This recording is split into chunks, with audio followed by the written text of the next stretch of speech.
Electrical potential is the lifeblood of your rig. As a rig electrician, you have a special understanding of electric current and how to make it work to your benefit. For this reason, the drilling crew relies on you to keep electrical controls on the drill floor operating reliably. The eddy current brake on the Drawworks provides braking power to slow the traveling block and drill string, which could total more than 500,000 pounds. You want it right.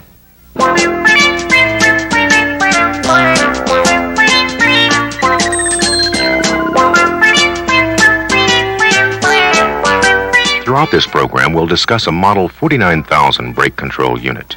The theory and procedures are identical on other ELMAGCO brake systems. One major exception is the Model 6300 control system, which has little similarity to the system we'll look at here. There are three areas of concern for the electrician responsible for maintaining the electrical portion of the brake.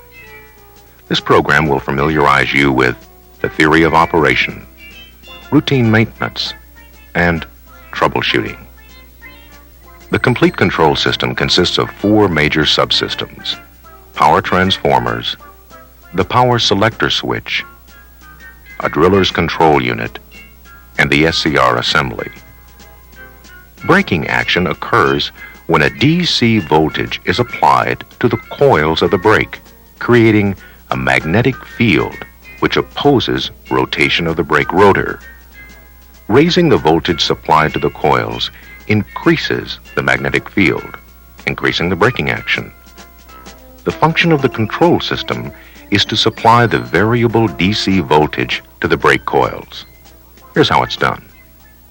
Because they're not explosion-proof, you'll find the power transformers off the rig floor, in the doghouse, or near the fire-rig system most likely. There are three. They're single-phase delta-connected dry-type transformers, multi-tapped to accommodate different voltages. The secondary output should be between 204 and 240 volts. This three-phase AC output is fed to the explosion-proof control box somewhere near the brake itself. At the control box, which contains the SCR assembly, the 240-volt supply voltage is rectified and sent as a 0 to 240-volt DC potential to the brake coils. How much DC voltage is sent to the coils is determined by the gating duration of the SCRs. The SCR assembly is mounted on a plate in the control box, immersed in about 15 gallons of transformer oil for heat transfer. 240 volts AC is supplied to the driller's control. The driller's control is actually a cam-operated differential transformer. The control handle rotates the cam against a movable core in the transformer.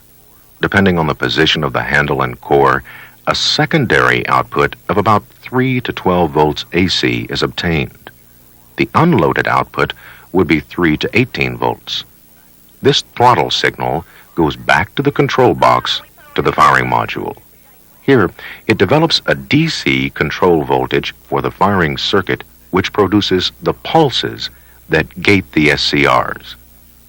In its normally off position, the driller's control sends out a 3-volt throttle signal. This produces a 7.5-volt DC control signal, which tells the firing circuit to gate each SCR late in the positive half cycle of the AC sine wave. The three-phase AC is shown here. The shaded portion represents the output of the SCR bridge. With the driller's control off, the SCRs are theoretically gated at the end of the positive half cycle, so there's no output. As the driller's control is moved toward full on, the throttle signal increases toward a maximum of about 12 volts, causing the control voltage to drop toward a minimum of 1/2 volt. This tells the firing circuit to gate the SCRs earlier and earlier in each cycle, resulting in more DC output to the brake coils. The power selector switch places a limit on the control voltage available to the SCR bridge. When the power selector switch is in the minimum position, the lower limit of the control voltage is higher than when the power selector switch is at medium.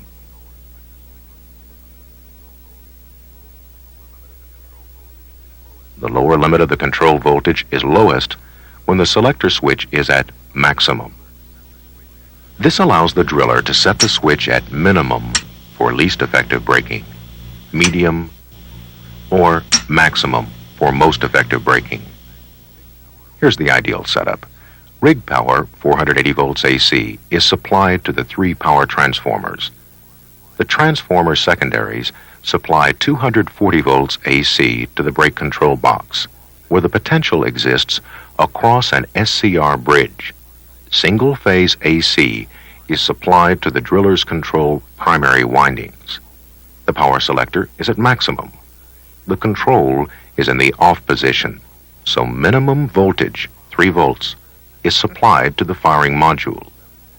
This results in a 7.5 volt DC control voltage to the firing circuit, causing it to trigger the SCRs during the negative half of the cycle, resulting in no DC output to the brake. As the driller's control is moved toward full on, the voltage to the firing circuit begins to drop.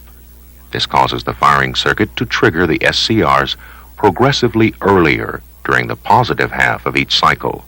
So the rectified voltage increases from 0 volts DC up. At full on, the AC voltage from the driller's control is about 12. The DC control voltage is 1/2 volt, and the output voltage is 240 volts DC. In order to ensure continuous, proper operation of the brake control system, several routine checks should be made. The checks are in 2 categories: peripheral checks and control component checks. The peripheral checks include the transformer oil in the control box, the brake air gap, and a check of the cooling water. Check the transformer oil every 3 months for continuity to ground and the presence of water in the oil. Put an ohm meter across the control box case and any terminal in the junction box. If the resistance drops below 1 megohm, drain the oil. Wipe the internal components clean and fill the box with a good quality transformer oil. If the oil has been contaminated with water, you'll see pockets of water in the bottom of the control box. This too is cause to replace the oil. When checking the oil, you should also remove and clean the breather if you have one on your control box. Clean it with kerosene and dry it, or follow with an electrical cleaning solution. Check the air gap at least once a month. Cooling water should be checked weekly. Look in the manual for the specifications on your brake model. Control component checks include the DC output to the brake coils, the AC output from the driller's control, AC to the SCR assembly, visual inspection of all cables, and resistance checks.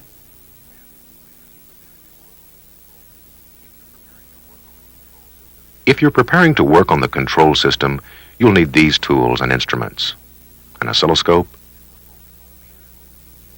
a volt ohm meter, a phase rotation meter, a megger, and possibly a spanner wrench. The voltage and cable checks should be made weekly.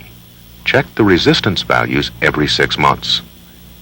Always refer to the manual for your system for the correct specifications for all voltage and resistance readings.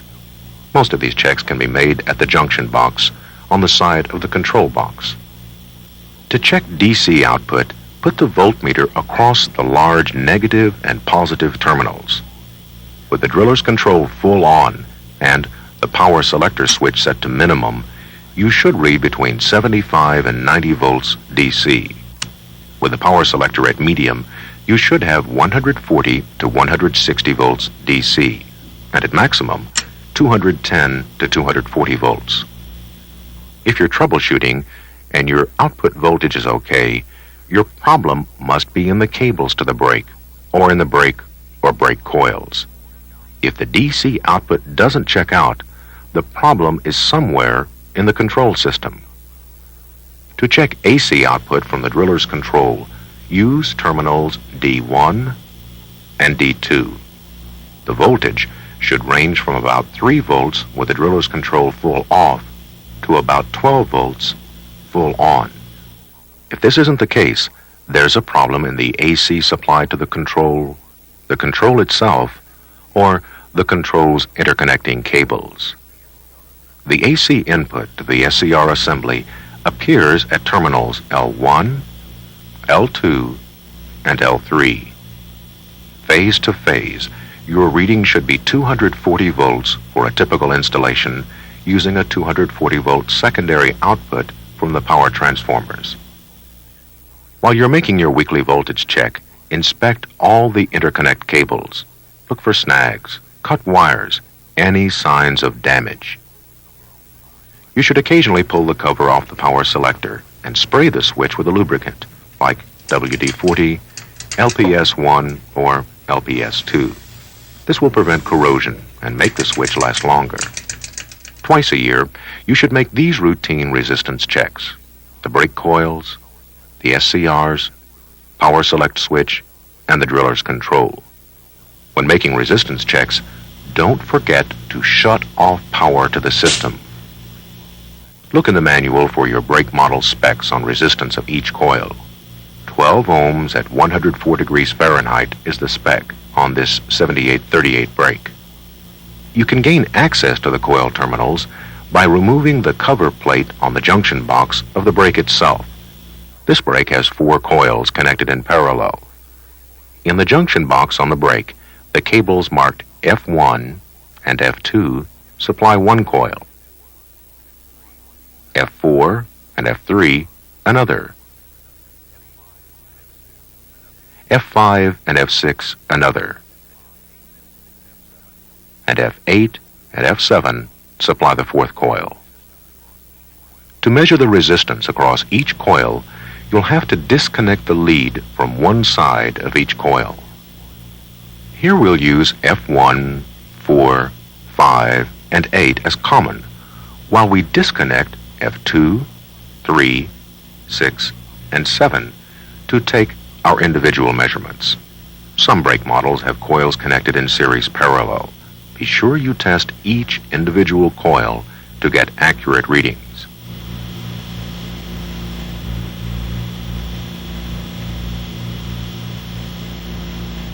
Now we'll check the SCRs. First, disconnect the leads and measure the resistance across the positive and negative output terminals. These are the ones in the junction box on the control box. Observing proper polarity with the test probes, you should read somewhere between 1 and 8 ohms. Reverse the leads, and the reading should be in the same range. Check the gate resistance from gate to cathode of each SCR. You should read 10 to 15 ohms. Reverse the leads, and the reading should be in the same range.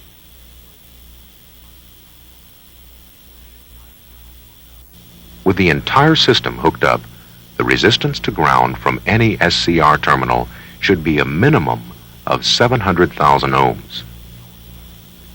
You can test the power selector switch and the driller's control from the junction box. Pull the leads from P1, 2, and 3, and put the select switch in minimum. The resistance across P1 and 2 should be between 1 and 25 ohms. The reading should be similar across P1 and P3.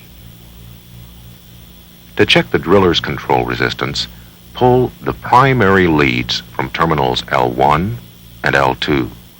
Resistance across the primary winding should be 2800 to 3200 ohms. Resistance to ground from either winding should be at least 1 megohm. D1 and D2 are the leads to the driller's controlled secondary. The resistance should be 800 to 1200 ohms. Naturally, any discrepancy in a reading will indicate an open or a short in either a cable or the component being tested. All the routine checks we've mentioned will be useful means of troubleshooting the system when there's a specific problem. For instance, if you test the AC output of the driller's control and you have no reading at the junction box, go to the control itself and test the output. This way, you'll discover or eliminate a bad cable as the problem. Using a little logic and the voltage and resistance values specified in the maintenance section of your brake control manual, you should be able to eliminate each component as the source of your trouble. Don't overlook the interconnect cables as a potential source of trouble. You can use a megger to test a cable for continuity or shorts. Be sure to disconnect all leads from a subassembly at the SCR box before megging that subassembly's cables. The megger's 500 volts can damage some components. After checking cables, perform the routine resistance checks. There are some other potential trouble areas, and here are some tests for these. If the AC supply cables from the power transformers were hooked up improperly, you may have improper phase rotation. This can cause the controls to malfunction. In fact, it may cause severe damage in the control box. For this reason, always check the AC input with a phase rotation meter after hooking up the controls. This should be done every time a land rig is moved. When connecting the phase rotation meter, just remember red, white, and blue. Connect the red lead to L1, white to L2, and blue to L3. Proper rotation will be clockwise. If the rotation is wrong, reverse any two of the leads and hope that you haven't already damaged the control circuits. If the phase rotation's okay and the driller's control output checks out, make the following tests at the junction box. Put the power selector in maximum and leave the driller's control off. The DC voltage across C and CV should be 7.5 volts. Since the control is off, you should have no potential across the DC output terminals. Now, move the driller's control to full on. This raises the throttle signal, which lowers the control voltage. So the control voltage, CV to C, should be at its lowest, 1/2 volt. And you should have maximum output to the coils, 210 to 240 volts DC. Repeat the process with the power selector switch in medium. With the control off, you should have 7.5 volt maximum control voltage, no DC output to the coils. Move the control to full on. The medium position of the power selector should limit the control voltage to a 2.2 volt minimum. The DC output voltage should be 140 to 160. With the power selector in minimum and driller's control off, you should get the same reading as in medium and maximum. With the control full on, control voltage should drop to 4.4 volts DC, while the DC output should be 75 to 90 volts. If the control voltage doesn't check out, but the driller's control output is good, you can logically suspect the firing module. The voltage across P1 and C should be minus 15 volts DC in any position of the power selector. If any subsystem except the SCR bridge doesn't check out and you've eliminated cables as a problem, replace the faulty subassembly. The power selector switch is easily replaced. To remove the driller's control, use a spanner wrench to remove the bottom plate. Then, after disconnecting the wires, the barrel can be removed and the control can be pulled from the console.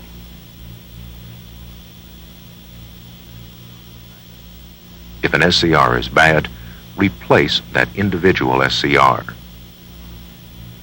If the DC output voltage is off, you can adjust it using the high, medium, and low pots on the firing module. The firing module is mounted on the same plate as the SCRs. Adjust the high pot first, with the power selector in maximum and the driller's control full on. Then move the selector to medium and adjust the medium pot. Then do the same with low. If the voltages can't be adjusted, replace the firing circuit. As a final check, put a scope across the DC output terminals. Be sure to set the scope on a range that can handle 240 volts. Test with the power selector in each position and the driller's control full on. You should see 6 distinct, equally spaced pulses. If there's an obvious gap, 1 or more SCRs are not firing. Here we have 2 that aren't. In a case like this, recheck each SCR with an ohm meter and recheck the firing circuit by testing the voltage across C and CV. In rare cases, you may have to disconnect the SCRs one at a time to find which are not firing. To maintain water tightness, apply a gasket seal compound before you close the cover plate. Don't use an actual gasket because they aren't explosion proof. Don't try to memorize the specs for voltage and resistance checks. You can and should always refer to the service manual when you're working on the brake. What you should get from this program is an understanding of how the system works. You should be familiar with the locations of the various components, and you should know the routine maintenance and troubleshooting procedures. What are the 4 major subsystems? This one converts the Rig 480 into 3-phase 240 volts to power the system. Power transformers. This one determines the range of braking power you want. The power selector switch. This one is operated by the driller and sends the throttle signal to the firing circuit. The driller's control. And this one rectifies the 3-phase AC and supplies a DC voltage to the brake coils according to the throttle signal it receives. The SCR assembly. How does the control system work? The power transformers supply 3-phase 240 volts to the brake control. 240 volts are supplied to the driller's control, a differential transformer that feeds 3 to 12 volts back to the control box. As the handle is moved toward full on, the voltage increases, causing the firing module to decrease the control voltage. This tells the firing circuit to gate the SCRs earlier during the positive half of each AC sine wave, increasing the rectified DC output from 0 toward 240 volts. This DC voltage goes to the brake coils, setting up the magnetic field which opposes rotation of the rotor, resulting in braking action. The power selector limits the amount of decrease in the control voltage, giving you 3 different ranges of DC output and ultimate braking power. What are the 2 categories of routine maintenance? Peripheral checks and control component checks. Peripheral checks. Check the transformer oil every 3 months for continuity to ground and for water contamination. Change the oil if it's contaminated or if the resistance to ground is low. Check the air gap once a month. It should meet the specs in the manual. Test the cooling water flow rate every week. The control component checks consist of testing input and output voltages on the various components to see that they're operating correctly. These include the DC output to the coils, the AC output from the driller's control, and AC to the SCR assembly. These tests should be made weekly. At the same time, inspect the interconnect cables. Every 6 months, go through the resistance checks listed in the manual. These include the brake coils, SCRs, power select switch, and the driller's control. And be sure to check the phase rotation on the AC to the SCR assembly anytime you've reconnected the power to the system. All these routine checks will also be your basic tools for troubleshooting when the system malfunctions. Start with the cables and check each subsystem until you find the problem area. An oscilloscope will come in handy if you suspect any SCRs are not firing. Look for missing pulses. By now, you should have a good understanding of the brake control system and how to keep it operational. Put your knowledge to good use, and your drilling crew will thank you. Thanks for giving me a break.